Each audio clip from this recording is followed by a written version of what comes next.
Hello et bienvenue sur ce nouvel épisode du podcast. Je suis Isis et ravie de te retrouver. Nous allons parler cycle. Alors j'ai appelé ce podcast Femme Entrepreneur en intention parce que je veux pas que ce soit juste un podcast qui s'adresse à tout le monde. C'est un podcast qui s'adresse aux femmes. Et aujourd'hui le sujet qu'on aborde est vraiment adressé aux femmes.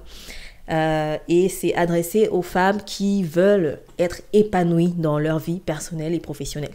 Alors j'en parle parce que j'ai découvert ce sujet il y a environ 3 ou 4 ans, voire même plus.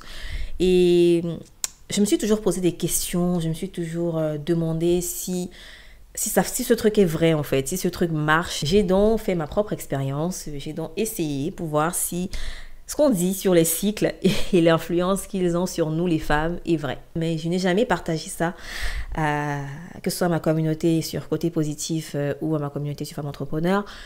Je ne l'ai jamais partagé. Et d'ailleurs, ces deux communautés vont bientôt devenir une seule communauté parce que je compte changer ma chaîne YouTube. D'ailleurs, avant, je vous disais que j'avais une chaîne dédiée à Femmes Entrepreneurs qui s'appelle Femme Entrepreneur TV, mais aujourd'hui, je vais mélanger les deux. Donc, ne soyez pas surpris si vous voyez ce changement, parce que je ne veux pas avoir deux chaînes différentes, c'est difficile à gérer. Alors évidemment, au niveau physique, au niveau de la santé, tout ce qu'on dit sur les cycles est vrai, parce que c'est au niveau de la santé, comme quoi, par exemple, lorsque vous êtes en période prémenstruelle, vous avez tendance à avoir certains symptômes.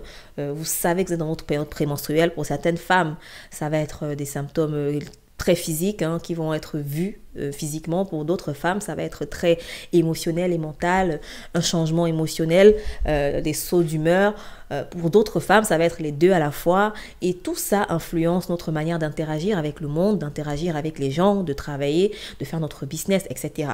Donc évidemment, l'influence des cycles menstruels sur les femmes n'est pas que physique, c'est pas que émotionnel, mais c'est aussi au niveau des résultats qu'on a, au niveau de ce qu'on renvoie au monde.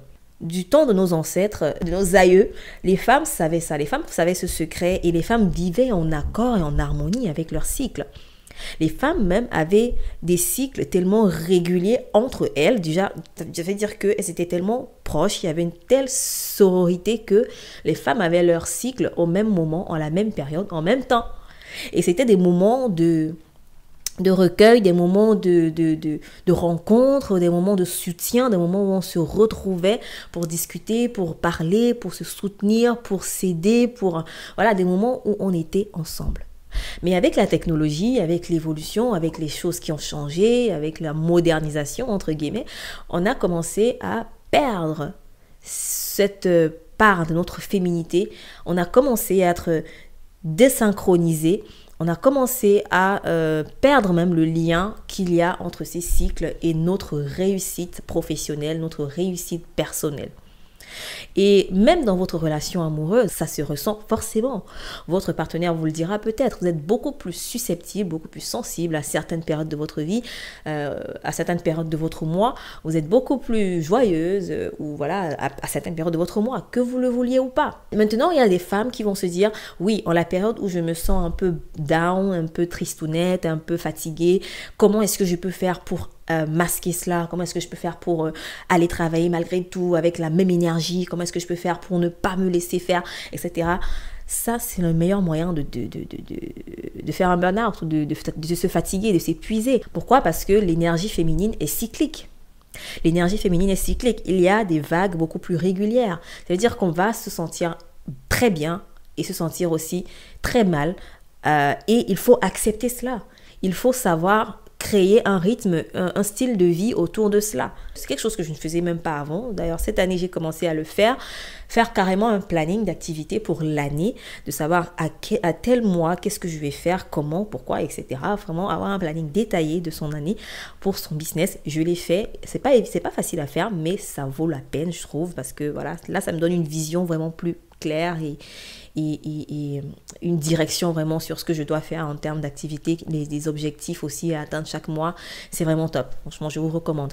Bref, pourquoi je dis ça? Je dis ça parce que quand j'ai fait cet exercice du planning de l'année 2023, j'ai décidé de faire ça en accord avec mes cycles. Du coup, je me suis dit, Sur un mois, il y a forcément 2 semaines assez critiques. Il y a une première semaine où on va se sentir assez fatigué. C'est la semaine où on a ses règles, ou c'est la semaine prémenstruelle. Généralement, il y a une semaine prémenstruelle et une semaine qui est dédiée aux règles. Après ça, c'est la semaine post-menstruelle et la semaine d'ovulation. Je me suis demandé à quoi correspond chaque semaine. D'ailleurs, je mettrai quelques liens en dessous de la vidéo ou du podcast, quelques liens des ressources que j'ai regardées qui me permettent d'arriver à ces conclusions. Du coup, je me suis rendu compte que la période des règles et la période prémenstruelle, c'est cette période où on a souvent le moins d'énergie. C'est cette période où on est souvent fatigué. Donc, ça veut dire que c'est la période où on va privilégier des activités qui ne sont pas très impliquantes, des activités qui ne nous demandent pas beaucoup d'énergie. Ça va être par exemple dans le business...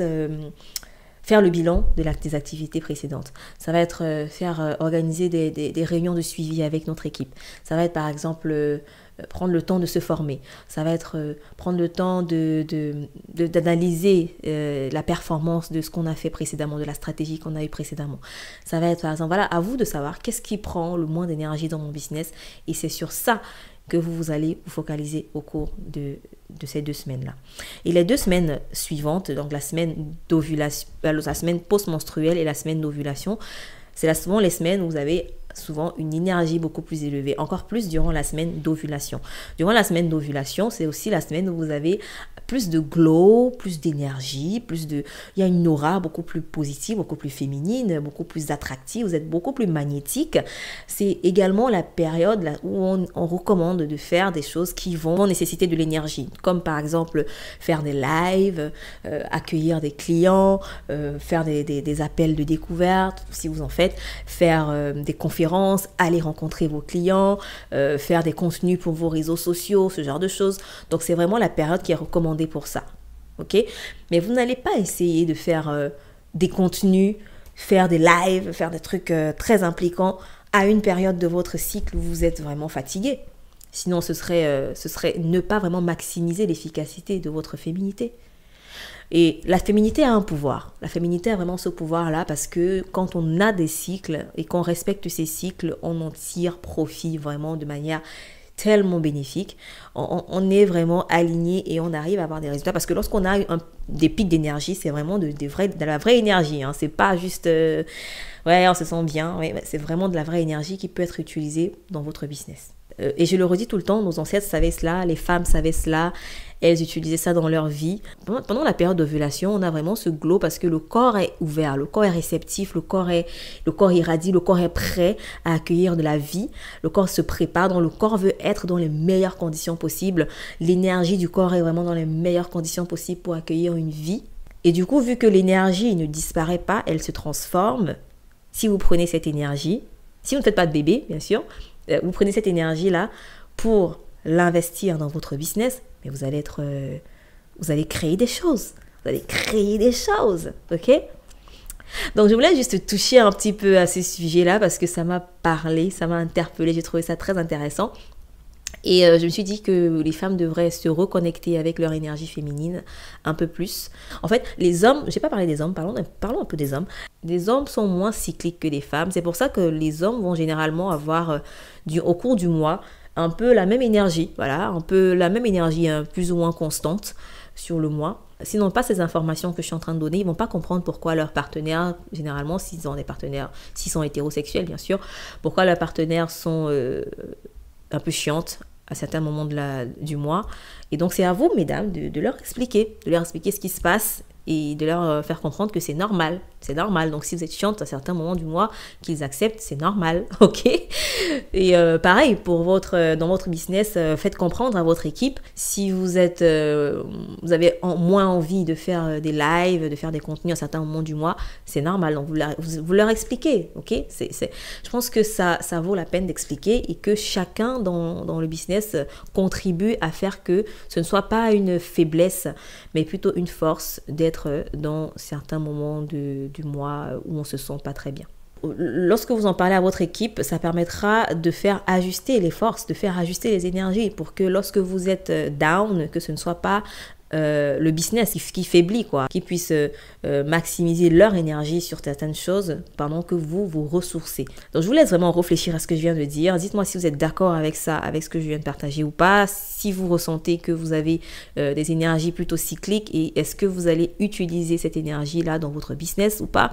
Donc si ce sont des choses qui vous intéressent, n'hésitez pas à m'en parler, faites-moi un message sur Instagram ou sur Story, je suis beaucoup plus présente sur Instagram, donc n'hésitez pas à aller m'écrire là-bas, on pourra discuter, ce sera avec grand plaisir. Et de mon côté, je l'ai mis en place et j'espère que cet épisode vous a plu et vous aidera également à mettre en place une organisation cyclique qui s'adapte à vos cycles. Donc, ce fut un plaisir pour moi et je vous dis à très bientôt pour un autre épisode de podcast et une autre vidéo YouTube. Si vous n'êtes pas abonné à la chaîne YouTube, allez vous abonner. Je mettrai le lien dans les notes du podcast et je vous dis à très bientôt pour un nouvel épisode.